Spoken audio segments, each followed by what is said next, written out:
In 1492, Columbus sailed the ocean blue. What the words of that 1948 poem by Jean Marzolo do not say is that for the next quarter century, Spain sent a flurry of explorers to the New World, especially to places like Florida. The explorations of many folks like Hernando de Soto, Panfilio de Narvaez, and Ponce de Leon predated a horde of about 800 settlers landing in a place the French called the River of the Dolphins. There, those Spaniards created the oldest city founded by European settlers in the U.S., St. Augustine.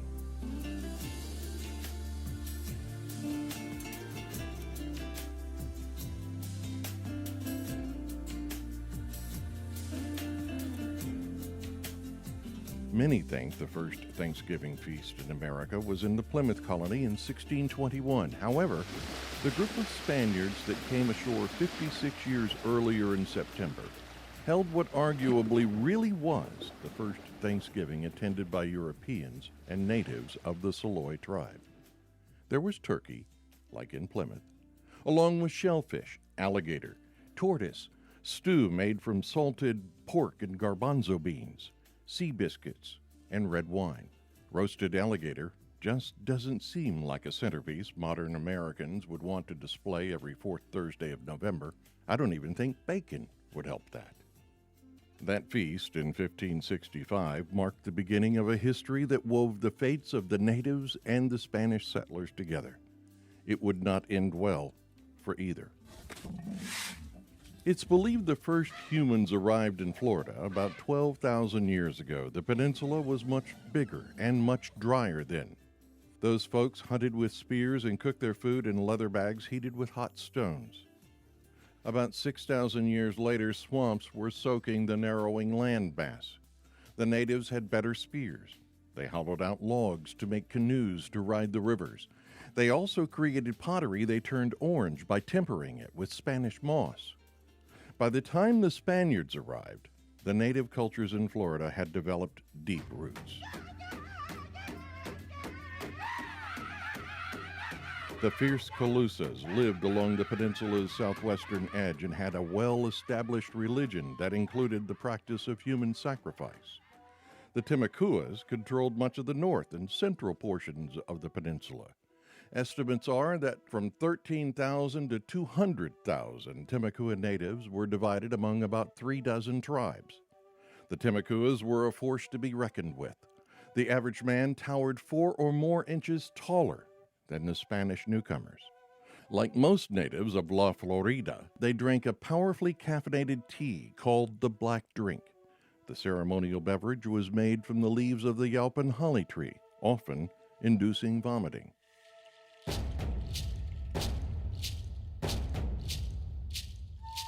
As construction was launched to build the Castillo de San Marcos in 1672, many Timucuans did most of the labor, alongside workers imported from Cuba. The Castillo was built on a site that had been home to several wooden forts before it. Pirates became some of the first to attack those wooden forts just a few years before. That's when the Spanish queen ordered more troops to the settlement and sent money to construct a formidable fortress. It took 23 years to build. The Castillo was made of coquina, a kind of limestone quarried on Anastasia Island across Matanzas Bay. The Castillo, covering an area about the size of a city block, was considered impenetrable and fire-resistant. That was a good thing, since in 1702 the British torched St. Augustine. The residents took refuge inside the Castillo. It protected about 1,500 people from the British invasion. The British tried, but could not breach the Castillo's walls. They assaulted the city again in 1728 and again in 1740, but they could not control St. Augustine. The fortress saved the residents.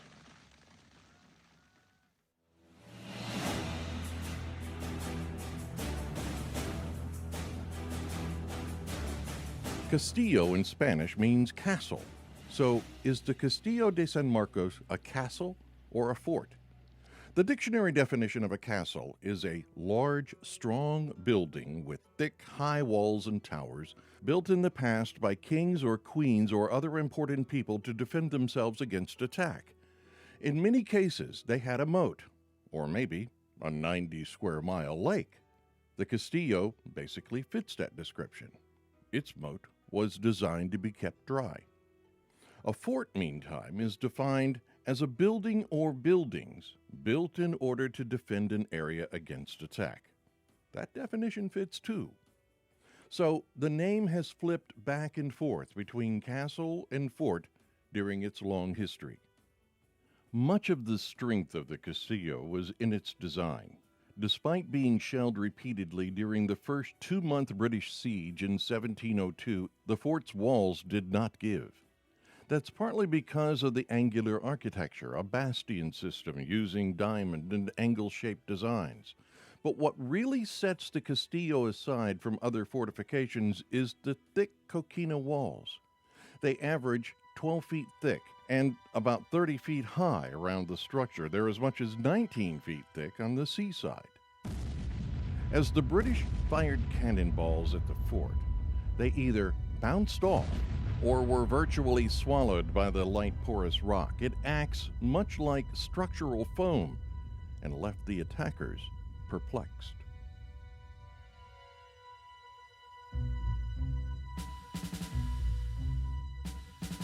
As the Castillo was built, Spain and Britain were not getting along for various reasons. For example, in 1738, Captain Robert Jenkins went to the British House of Commons, showing them a severed ear in a jar. He said it was his ear, and it was cut off 7 years prior by Spanish coast guards who had boarded his ship, pillaged it, and then set it adrift. History remembers Jenkins as a scoundrel, a smuggler, a pirate, and apparently a perjurer as well. Careful observers noticed under his long wig, both his ears were still attached. Still, the British government used his story as another opportunity to pick a fight with Spain. It was the British threat in 1640 that sparked the construction of Fort Matanzas, an outpost about 14 miles south of the Castillo. It provided overwatch of the Matanzas River Inlet, a back route into St. Augustine. The small fort, with 50-foot walls and a 30-foot tower, is the only other military fort known to be built of that amazing Coquina. It was a home to soldiers on month-long tours fighting off British ships trying to sever the southern route to St. Augustine. The British couldn't capture the Castillo by force, but in 1763 they were given it. Florida became a British colony under the Treaty of Paris. During the Revolutionary War, the British used St. Augustine as a southern supply base. They renamed the Castillo Fort St. Mark. Captured American prisoners were held there, including 3 signers of the Declaration of Independence, Edward Rutledge, Arthur Middleton, and Thomas Hayward Jr. The British also upgraded Fort Matanzas with 2 more 18-pound cannons.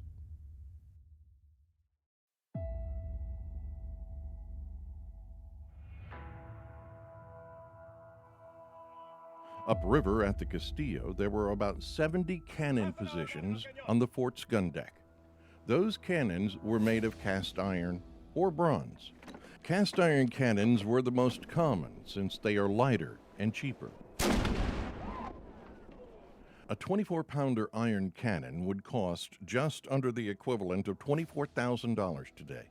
A bronze version of that cannon would cost more than $51,000. Most forts preferred iron cannons, but they were more vulnerable to the elements and rusted easily. The iron guns became brittle in short order and were subject to exploding. A worn-out iron cannon could only be piled on a scrap heap. Bronze cannons, on the other hand, were heavier and more durable. Lasting twice as long as the iron guns, the non-rusting bronze was preferred on ships and at seacoast forts like the Castillo. And when they wore out, the bronze could be melted down and recast into a new cannon. Early Spanish bronze artillery is often considered a work of art. Some are ornately detailed. As you look under the green patina of the cannons at the Castillo, it might be difficult to imagine them as bright and shiny as they were after they were first cast.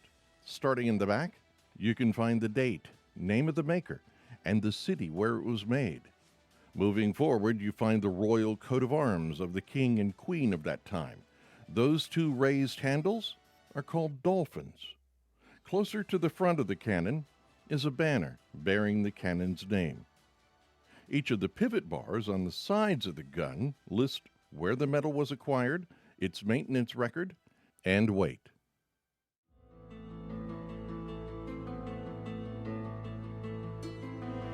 Spain regained control of the fort and Florida when the British lost the Revolutionary War. The Castillo de San Marcos' original name was restored as the Spanish forces returned in 1784. Just a few decades later, Spain began to lose its grip on the Americas. Spain was France's ally at its fight against Britain, but hoped to avoid being dragged into an all-out shooting conflict. Several groups began to resist Spanish control as the empire withered. 35 years after Spain regained control of the Castillo, the Spanish left the region for good, and Florida became a United States territory. That meant another name change. It became Fort Marion to honor the American Revolutionary War hero General Francis Marion, also known as the Swamp Fox. The Americans added a hotshot furnace to heat cannonballs before they were to be fired at wooden enemy ships.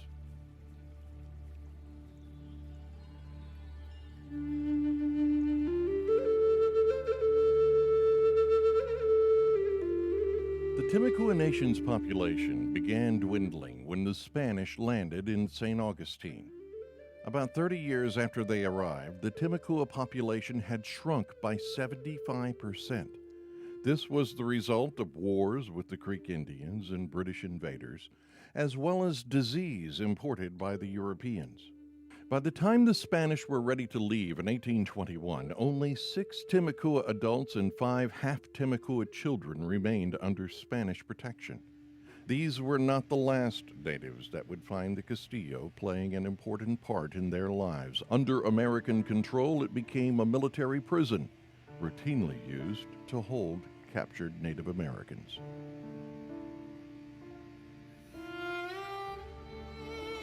In 1830, President Andrew Jackson signed the Indian Removal Act that sparked the infamous Trail of Tears.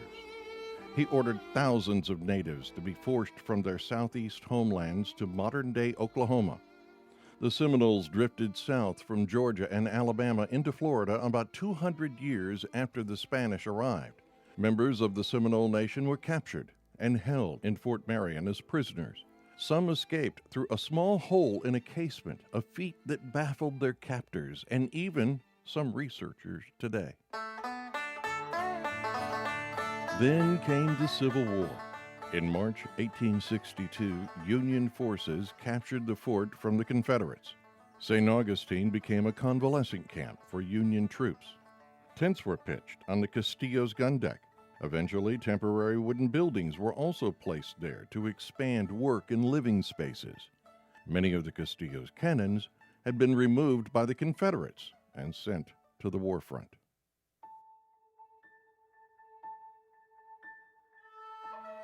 About 10 years after the end of the war, more Native American prisoners arrived at the Castillo, but this time they were being moved from the American Plains states to St. Augustine.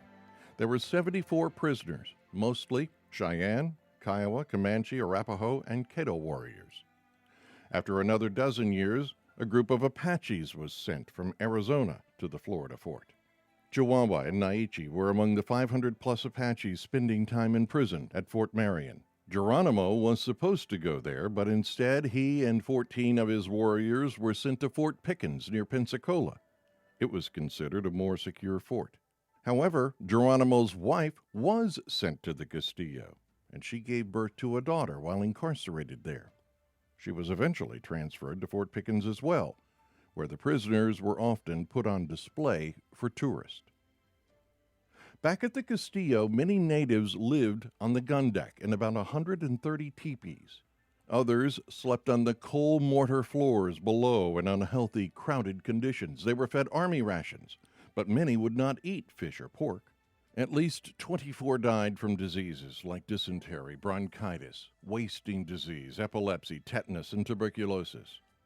To help alleviate concerns about overcrowded conditions, the prisoners were allowed to leave the fort, roam the surrounding grounds freely, and even go into town.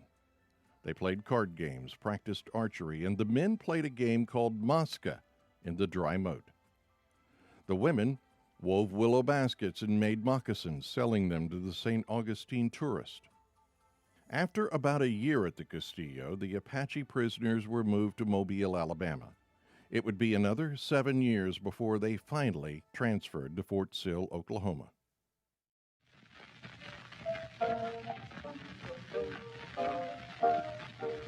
About the time Geronimo and the others arrived at Fort Sill, back at Fort Marion, a golf course was opening.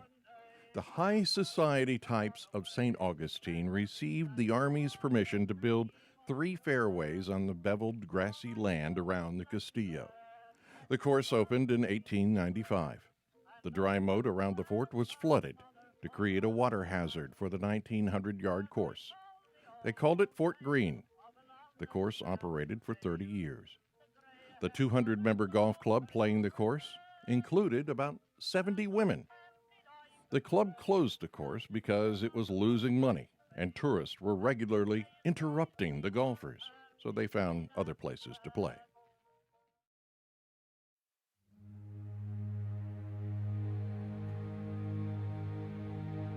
Fort Marion was retired as a military fortification and became a national monument in 1924. Congress also restored its original name, the Castillo de San Marcos. That retirement was short. Less than 2 decades later, the Japanese attacked Pearl Harbor. December 7th, 1941, a date which will live in infamy. America was thrust into World War II, and Florida was flooded with military recruits.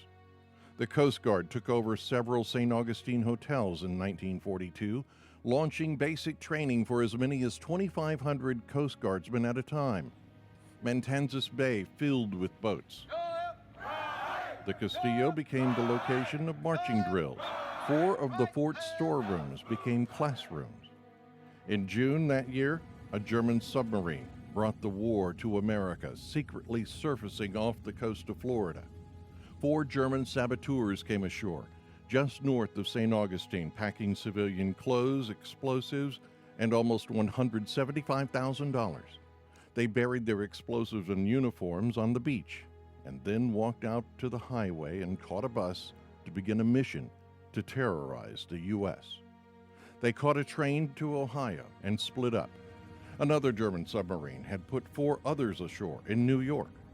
Both groups planned to disrupt America's war efforts in Illinois, Tennessee, New York, Kentucky, Pennsylvania, New Jersey, and other targets of opportunity along their paths. Eventually, they were all caught and prevented from accomplishing their missions. In St. Augustine, the Coast Guardsmen mounted horses and jeeps and used dogs to patrol the beaches. Also during the war, some of St. Augustine's old iron cannons were melted down, and the metal was used to support the military buildup. After the war, the fort began to really show its age.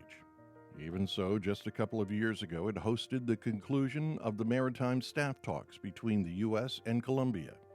King Felipe VI of Spain and his queen visited the fortress in 2015, as have many others that are amazed by this engineering marvel from so long ago. They could see the cracks that had developed all the way down to the foundation of the Castillo. A lot of that damage happened when that dry moat was flooded. The Park Service drained the water and began repairing the cracks in the 1990s. Those repairs became another mistake. The light porous Coquina stone dries out easily when it gets wet, partly because it has millions of microscopic air pockets in it. To fill the cracks, they used Portland cement. It becomes heavy and water resistant as it dries. It prevented the Coquina stone blocks from draining and drying. That residual water stuck in the stone and fed plants that grew in the stone bricks, damaging the Coquina. Sometimes the old way was the best way. It seems the builders 300 years ago knew the best way to build a fort that would withstand the test of time and even cannonballs fired at it. If they're lucky, future generations will be able to see this massive fort that played such an important role, and sometimes a notorious one, in U.S. history.